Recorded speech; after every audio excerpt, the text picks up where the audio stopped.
ಶುಭೋದಯ ಮಕ್ಕಳೇ. ಇಂದು ನಾವು ಕರಡಿ ನೋಡಕ್ಕೆ ಬೆಟ್ಟಕ್ಕೆ ಹೋಗಣ್ವಾ? ಬನ್ನಿ ಬೇಗ ಎಲ್ಲರೂ.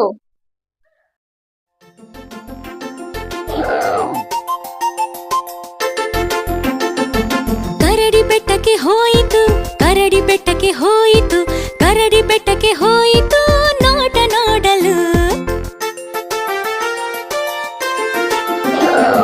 ನೋಡಿದೆ ನಾನು ಬೆಟ್ಟದ ಇನ್ನೊಂದು ಭಾಗ, ಬೆಟ್ಟದ ಇನ್ನೊಂದು ಭಾಗ ಕರಡಿ ನೋಡಿತು. ಹಲಸು ತಂದಿತು, ಜೇನು ಕಲಸಿತು, ಮರಿಗಳಿಗೆ ತಿನ್ನಿಸಿ ತಾನು ತಿಂದು ತೇಗಿತು.